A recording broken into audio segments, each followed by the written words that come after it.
Chapter 6. Democracy, Form of Government and Church.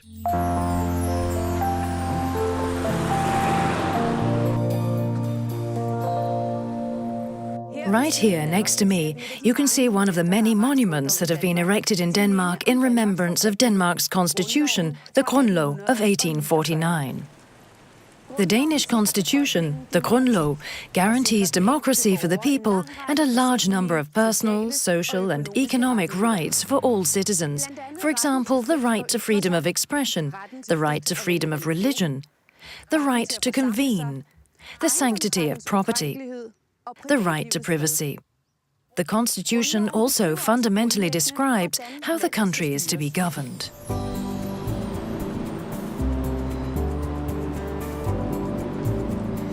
The country is governed by the Folketing, Denmark's parliament, and it is the Prime Minister who leads the government. The Folketing is located at Christiansborg in Copenhagen. The Folketing has 179 elected members from various parties.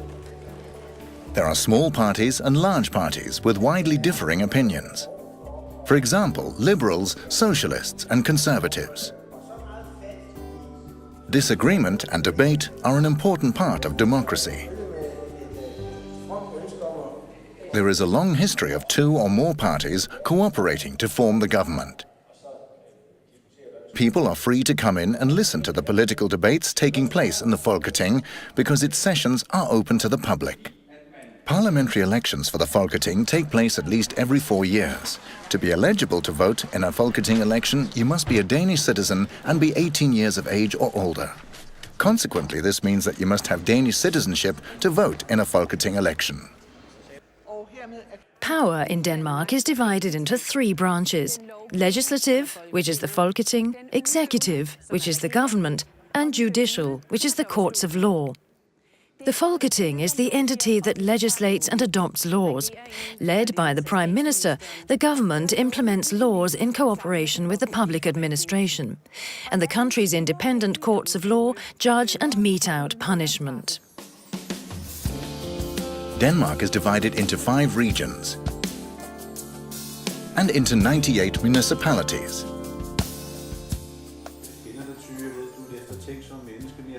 The individual municipalities are led by elected municipal boards with a mayor at the head. There are elections for municipalities and regional councils every 4th year. In these local elections, you do not need to be a Danish citizen in order to vote or to run for office. If you come from a country outside the European Union, you can, however, only vote when you have lived here for 3 years. The municipality is responsible for solving tasks in the local area. For example, kindergartens, schools, and the care of the elderly. Hej Esther. Så er der middagsmad. Og en lille is. Velbekomme. The first and foremost task of the 5 regions is the operation of the healthcare system.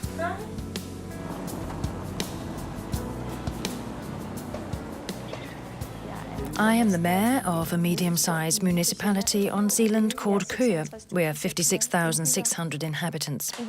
A municipality's responsibility is what I call welfare for every day. It means ensuring that the roads are in proper condition, that waste is removed. It's about making sure that the children are looked after in good daycare centres whilst mum and dad are at work. On the whole, it's about ensuring that the frameworks around people's everyday lives function. Being the mayor of a municipality where there are dedicated citizens is important because neither myself nor the town council can stretch ourselves to such an extent. We're just like everyone else, quite ordinary people, and we can't know everything. Therefore, we also need input from other people around in the municipality. In so doing, people actually feel that they've been included, that they're listened to. It's well worth the effort to become involved. Democracy in Denmark is not just a political thing, but something that spreads through daily life. You can speak with different people.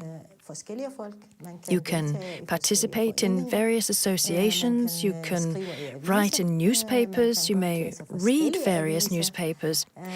You can join unions. And, for instance, go on strike without being put in jail. These are some of the daily aspects. This is the democratic spirit. I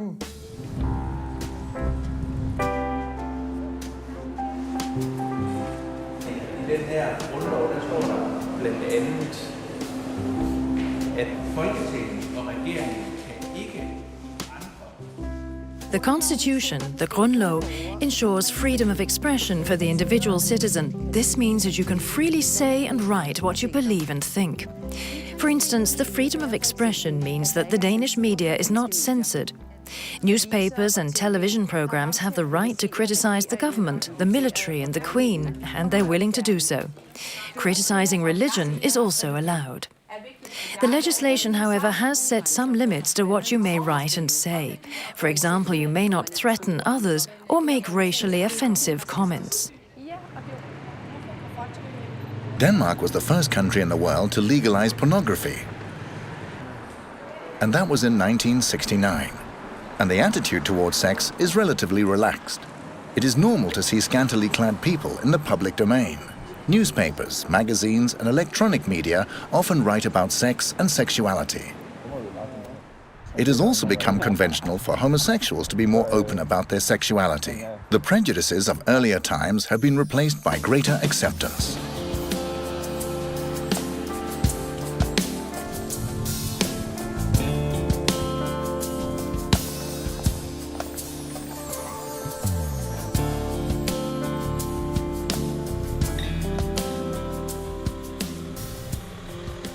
Now we're going to talk about churches and religion.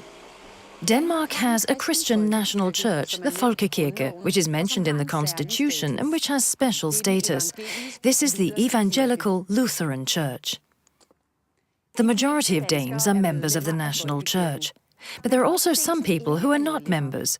You see, there's complete religious freedom in Denmark, and everyone has the right to freely choose which religion they want to belong to. And there are many different religions represented in Denmark. Everyone has the right to freely leave a religion and choose another one.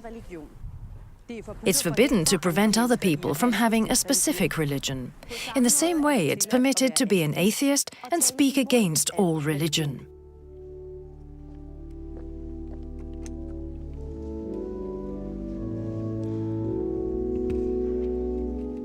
The national church is supported by the state and solves various tasks, such as the registration of births. But the national church does not have any political influence. Neither the church nor the Bible decides what is stated in Danish laws, and priests have no political power as a result of their office. Denmark is a secular nation where clear separation is made between politics and religion. For example, you will rarely find religious arguments in the political debate. Religion is considered a personal matter, and the majority of Danes are very private about their religion or their choice to not participate in religion.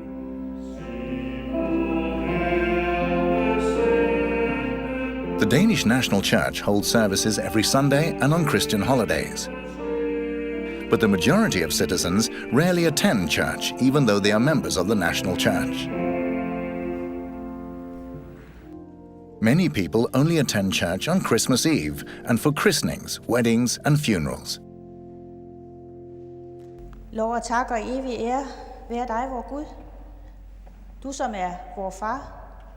The very first time I saw a Danish female priest on TV, I asked myself, "Good Lord, can this also happen?"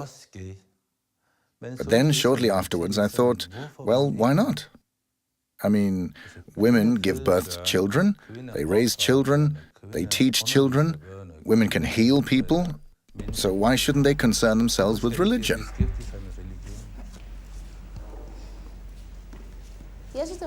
I thought it was very strange to see a female priest. Of course, it's just another aspect of equality.